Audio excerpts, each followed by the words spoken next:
Aku sebenarnya kan memang dah lama nak pergi Semporna ni. Mana taknya tempat dia cantik, seafood murah-murah pula tu. Dan Alhamdulillah hujung tahun lepas aku tiba-tiba disponsor oleh tim komuniti dakwah dan tarbiyah untuk pergi ke Semporna. Yahoo! Cuma tempat yang aku pergi tu just perkampungan random je. Aku tak pergi pun macam mabul tu semua. Kampung yang aku pergi ni, rumah dia orang semua diperbuat daripada kayu-kayu yang defect, kayu-kayu yang reput. Bukan rumah. Jeti tempat aku nak jalan tu pun sama juga. Kalau salah pijak, silap-silap boleh arwah tu. Korang boleh tengok kat video ni macam mana keadaan jeti dia. Yang paling tak boleh belah, budak-budak umur 4-5 tahun berlari kulu-kili atas jeti ni macam tu je. Aku pula yang risau takut diorang jatuh. Dan kebanyakan rumah-rumah dekat kampung ni tak ada elektrik pun. Tak tahu macam mana diorang download game dekat Steam. So aku macam inilah kehidupan. Tak apalah, aku datang nak kerja, bukan nak bercuti. Jadi hari pertama tu aku ditugaskan untuk mengagihkan bantuan kepada orang kampung kat situ. Dapatlah sikit feeling-feeling jadi menteri bila musim mengundi nak dekat kan. So ada satu kejadian ni yang buat perasaan aku bercampur bau. Perasaan sedih, perasaan takut, kelakar. Cerita dia macam ni. Masa kita orang tengah lalu kat titian-titian usang kat situ, aku ada nampak satu rumah ni duduk jauh daripada titian utama kat perkampungan tu. Dan jalan nak ke rumah dia tu hanyalah melalui sekeping papan. Lepas tu salah satu lead sukarelawan kat situ tanya, kita kena hantar makanan kat rumah sana, siapa nak volunteer? Aku tengok belakang, semua buat tak tahu je, termasuk Sumi. So aku rasa aku je lah kot pergi. Lagipun aku rasa papan tu dah banyak kali orang pijak, tak patah-patah pun. Takkan tiba-tiba aku naik patah kan. So aku pun pergilah juga. Lagipun aku dah sehari kat situ, tak ada apa benda yang menarik pun berlaku kat aku sepanjang sehari aku kat situ. Mungkin kalau aku buat kerja bahaya ni, akan ada benda yang menarik yang terjadi. So masa aku mula-mula pijak papan tu papan anjal, kau tahu tak? Bila-bila masa je papan tu boleh patah. Masa tu aku rasa macam seorang kru kapal yang telah mengkhianati kapten dia. Cuma kali ni aku bawa beras dengan action cam. Kau bayangkan betapa susahnya nak balancekan badan sambil pegang beras dengan action cam dengan papan goyang macam tu. Dan nak dijadikan cerita, masa tu ada seorang pakcik ni, rumah dia dekat lah dengan papan tu. Nasib baik dia ada bagi semangat dekat aku untuk jalan terus dekat papan nipis tu. Boleh badik, jangan kau risau, kuat itu papan. Baik pakcik, saya akan usaha sehabis baik. Ya, tak boleh pakcik, goyang. Boleh bawa itu, cuba lagi. So lepas beberapa kali kaki aku dengan seluruh papan tu shaking, pakcik tu tiba-tiba offer suruh lalu ikut rumah dia. Sebab rupanya rumah dia bersambung dengan rumah yang aku nak hantar bantuan makanan tu. Aku macam, lah, saya ni macam hiburan untuk pakcik je kan. So rupanya sepanjang aku duduk gigil kat tengah-tengah papan tu, sepanjang pakcik tu duduk bagi sokongan dekat aku, pakcik tu boleh je nak offer aku lalu ikut rumah dia, which is laluan yang lagi selamat daripada papan anjal tu. Masa tu aku macam mind blown. Wow. Tapi tak apalah, mungkin dia tak selesa orang lalu ikut rumah dia. Aku bersyukur. Aku tak marah pun, aku cuma rasa benda tu kelakar.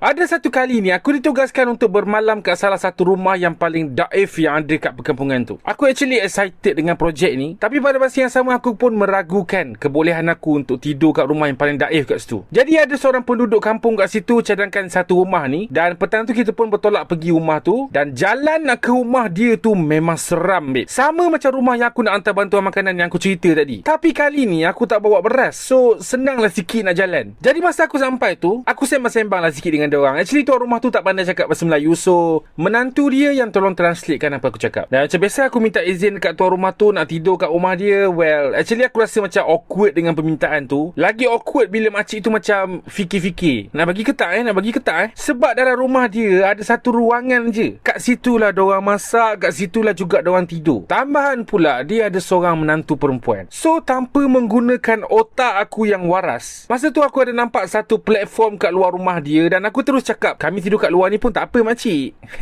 Tak payah kat dalam. Lepas tu makcik tu terus on. Lepas tu kru kat situ pun macam terkejut. Lepas tu aku cakap dekat makcik tu, nanti malam kami datang lagi kami ada urusan sikit. So aku pun beredar daripada rumah makcik tu, dan masa tu baru kru kat situ buka mulut. Wan, sini Sak, nak tidur situ. Aku macam, itu lah tu. Aku dah tahu aku cakap apa tadi tu. By the way, idea untuk tidur kat platform rumah makcik tu sangat-sangatlah tak masuk akal ya. Pertama sekali, platform tu diorang guna untuk cuci pinggan mangkuk diorang kat situ. Dan kedua, tak ada benda yang menghalang aku daripada jatuh dalam laut, sebab platform tu tak ada pagar langsung. Lagipun kat situ tak ada elektrik. Tapi takkan aku nak cakap dekat makcik tu, sorry makcik, rumah makcik terlalu daif sangat, saya kena cari rumah lain. So lepas kita orang sembang menyembang, akhirnya Bukannya dorang berjaya untuk pujuk aku untuk tak tidur kat rumah makcik tu, tapi rasa macam tak syok lah pula sebab kita orang dah janji kan. So untuk tebus kesalahan kita orang tu, kita orang just hantar makanan yang kita orang masak malam tu dekat dorang, dan minta maaf kat dorang sebab buat dorang tertunggu-tunggu kedatangan kita orang. Jadi malam tu aku tidur kat satu-satunya Maahad kat atas laut, khas untuk kanak-kanak bajau laut kat situ. Dan budak-budak kat situ sumpah sporting gila. Diorang layan aku macam abang-abang diorang je. Tapi kadang-kadang aku rasa macam sebab jugalah, sebab ini je satu-satu Maahad yang menyumbang dari segi pembangunan ilmiah dan fardu Islam untuk kanak-kanak bajau laut kat situ. Jadi siapa-siapa yang nak support komuniti dakwah tabiah ni buat Maahad yang kedua dekat Semporna Sabah tu untuk kanak-kanak bajau laut, untuk diorang belajar agama dan sebagainya, korang boleh menderma dekat link kat bawah ni. Sempena bulan Ramadan dan bulan Syawal ni, eloklah kita berbagi-bagi rezeki. Walaupun aku tak dapat pergi Pulau Mabul, aku belajar satu perkara yang kalau aku pergi mana-mana pun susah aku nak dapat, iaitu syukur. Kadang-kadang kan aku merungut sebab aircon bilik aku dah tak sejuk, remote TV aku lambat nak detect, makanan aku tak sedap. Tapi dorang cakap kan, makanan yang dorang nak sangat makan kat atas dunia ni adalah ayam. Ayam tu mahal bagi dorang, dan dorang, umur dorang pun dorang tak tahu sebab dorang tak ada proper document. Tapi kita ni, One Animation lambat upload video pun bising.